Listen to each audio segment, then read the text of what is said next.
Selam olsun şifayı kalplere ve bedenlere taşıyanlara. Selam olsun sabırla ve cesaretle her zorluğun üstesinden gelenlere. Selam olsun ilim ve hikmeti hayatına rehber kılanlara.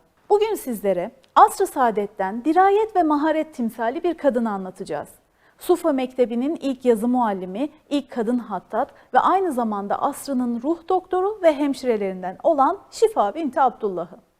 Şifa demek, dirayet kahramanı, maharet kahramanı, liyakati hayatına esas kılmış bir öncü demektir.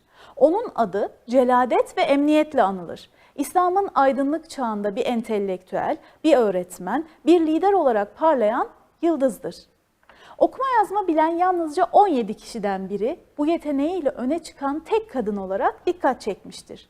Resulullah'ın hanımlarından Hazreti Hafsa'ya okuma yazma öğreten, aynı zamanda Hafsa'nın ilmi meclislerdeki başarısının temelini atan da odur. O, çarşıda düzeni sağlamak için görevlendirilmiş iki kadından biridir. Hazreti Ömer'in hilafeti sırasında zabıta olarak atadığı isimdir. Aynı zamanda rukiye konusunda Peygamberimizden izin alarak bu şifa yöntemini hem uygulayan hem öğreten kişidir. Şifa binti Abdullah Mekke'de doğmuştur. Kureyş'in Adi oğulları koluna mensup ve Hazreti Ömer ile akrabalığı vardır.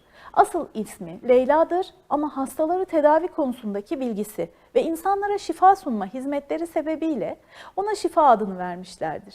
Henüz İslam'ın ilk yıllarında Müslüman olmuş, Mekke'nin zor günlerinde müşriklerin eziyetlerine göğüs germiştir. Şifa binti Abdullah, Ebu Hasme bin Hüzeyfe ile evlenmiş, Allah-u Teala bu evlilikten onlara Süleyman isminde bir oğul ve Leyla isminde bir kız çocuğu bahşetmiştir.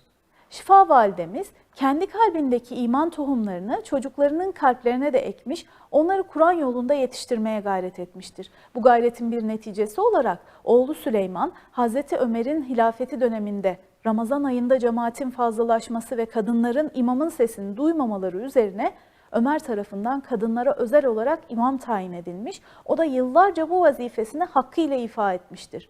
Kızı Leyla binti Hasme ise ilk Müslümanlardan olup Ömer'in babasının azatlı kölesi Amir bin Rebi'a ile evlenmiştir. Ve Habeşistan'a hicret eden ilk muhacirlerden olma şerefine nail olmuş ve yıllarca orada kalmıştır. Ancak Şifa validemizin tüm çaba ve ısrarlarına rağmen eşi Ebu Hasme iman etmemiş. Bunun üzerine de o eşinden boşanmış, Medine'ye hicret etmiş ve oğlu Süleyman'la birlikte Hazreti Peygamber'in kendisine tahsis ettiği bir evde hayatına devam etmiştir. Efendimiz Şifa validemizi çok sevdiği için bazen kaylulesini onun evinde yapar, Şifa validemiz de bu duruma çok sevinirdi.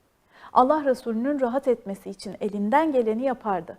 Hatta Efendimizin yattığı yatağı ve yastığı başkalarına vermez, onları Efendimiz'e saklardı. Şifa Hatun, okuma yazma bilen az sayıdaki kadınlardan biriydi. Bu özelliğiyle de kadınlara yönelik eğitim faaliyetleri yürüttü. Resulullah'ın hanımlarından Hazreti Hafsa'ya da okuma yazmayı öğretti. Ayrıca cahiliye döneminde nemle adı verilen bir cilt hastalığını rukiye yani dua okuyarak tedavi ederdi.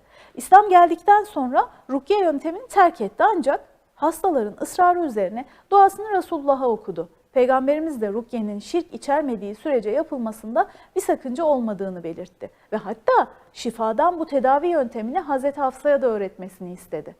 Efendimiz'den sonra Hazreti Ebubekir ve Hazreti Ömer de Şifa binti Abdullah'ı takdir eder ve onun görüşlerine değer verirlerdi.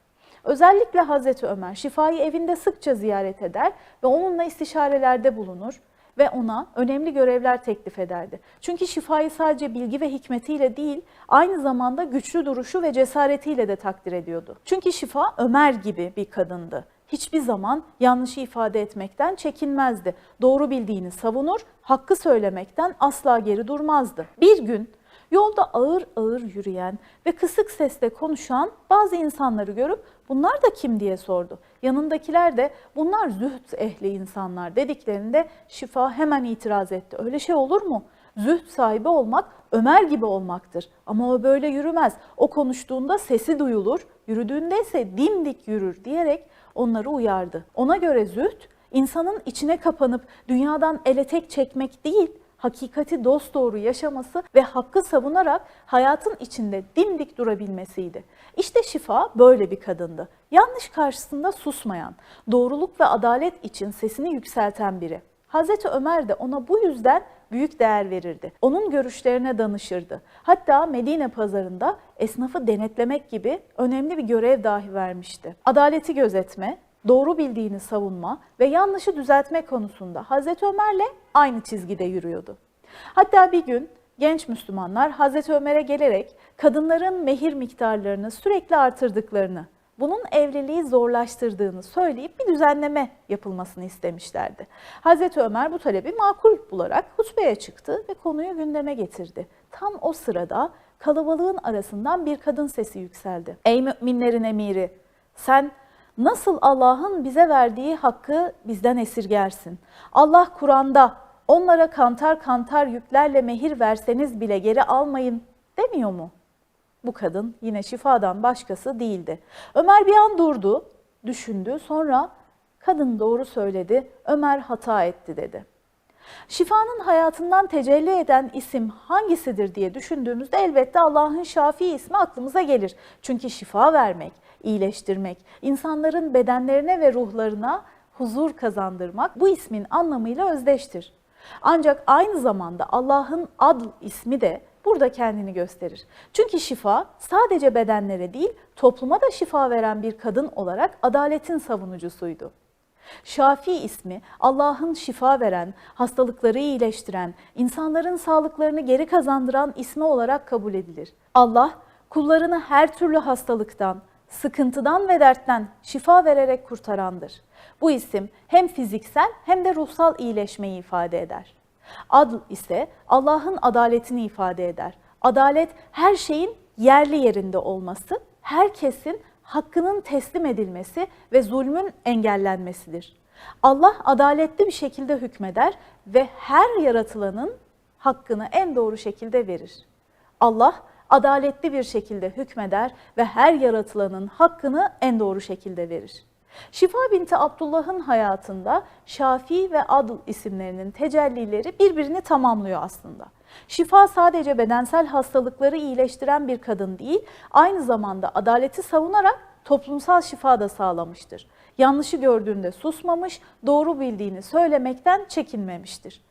Özellikle Hazreti Ömer'le olan ilişkisi onun adaletin savunucusu olarak da ne kadar güçlü bir duruş sergilediğini gösterir. Şifa, insanların fiziksel ve toplumsal iyiliği için çaba göstermiş, hem bedenlere hem de toplumsal düzene şifa vermiştir. Dolayısıyla Şafii ismi onlara fiziksel ve manevi şifa ve huzur sunarak onların iyiliği için çaba göstermeliyiz. Zorluklar karşısında sabır ve cesaretle durmak, yanlış gördüğümüzde susmadan hakkı söyleme cesaret ve kararlılığına sahip olmak duasıyla.